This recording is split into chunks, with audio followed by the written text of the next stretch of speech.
కానీ అందరూ కలిసికట్టుగా చేయాలని నా ప్రార్థన అన్న. ఇప్పుడు తెలంగాణలో సామెత ఉంది, ఏ రాయి అయితే మున్సిపల్ వడగొట్టుకుంటాను అన్నట్టు. అవును, ఎస్ ఎస్. ఇప్పుడు 1% ఉన్నోని పాలన అట్టే ఉంది, 5% ఉన్నోని పాలన అట్టే అదే ఉన్నది. అవును, వీళ్ళని శాశ్వతంగా వీళ్ళని ఇంటికి పంపిస్తే తప్ప మన బతుకులు మారాయి. ఎస్ అన్న, థ్యాంక్ యూ వెరీ మచ్ అన్న. ఎందుకంటే అందరూ కలిసికట్టుగా ఖచ్చితంగా ఉద్యమం చేయాలా, హక్కుల్ని సాధించుకోవాలని నేను మనస్ఫూర్తిగా కోరుకుంటా ఉన్నా.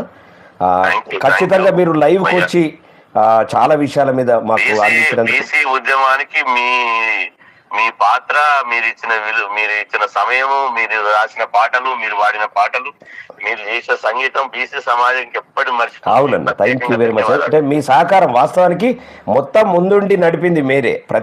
నేను చేసిన ప్రతి ఆల్బానికి ముందుండి నడిపి నన్ను ఎంకరేజ్ చేసి ముందుకు తీసుకెళ్ళిండ్రు. నిజంగా మీకు కూడా